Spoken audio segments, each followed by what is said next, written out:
David Senatore, Gerald Wagner.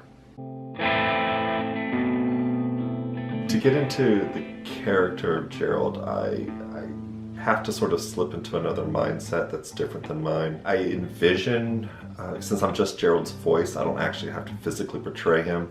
I actually have a very specific idea of what Gerald looks like in my head, and I have to then sort of slip into that mindset, envision that outer shell, and then just find a certain range of my voice and sort of slip into that lower tone bass and let him sort of ooze out.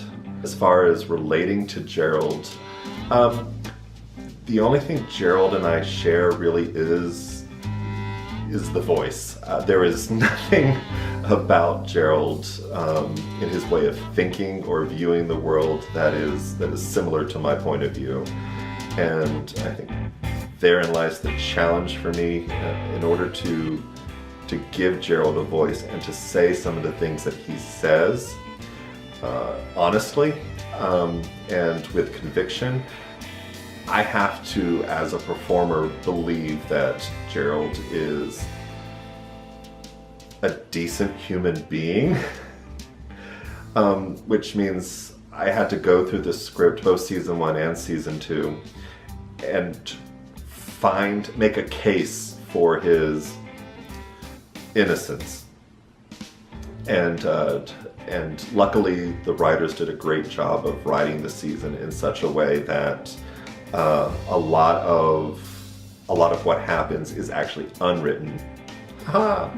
And you can build that case. It's up for discussion, it's up for debate.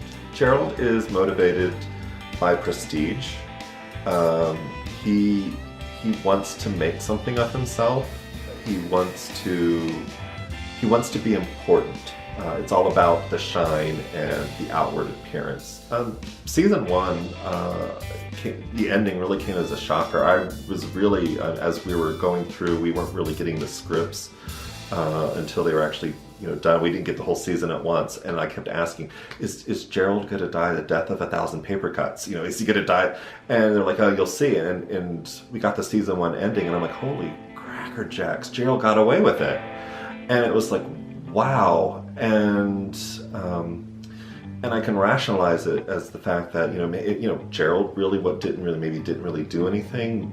Maybe Elaine was just so desperate for a thesis that she sort of just came up with all this stuff, and she was because you find what you go looking for. So I thought, all right, season 2. If there is a season 2, what's going to happen? And we knew Gerald was going to become.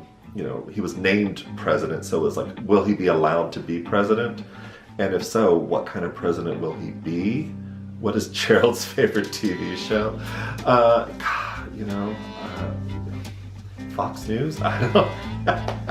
Gerald probably watches something, some old, like 80s stuff. I bet he watches Night Court. I bet he really relates to John Larroquette in that character. I bet he's, a real go-getter, sharp-dressed, real ladies' man. He probably likes John Larroquette, Stan Fielding, so yeah, he probably watches Night Court a lot. I've got it all, it's just unwritten.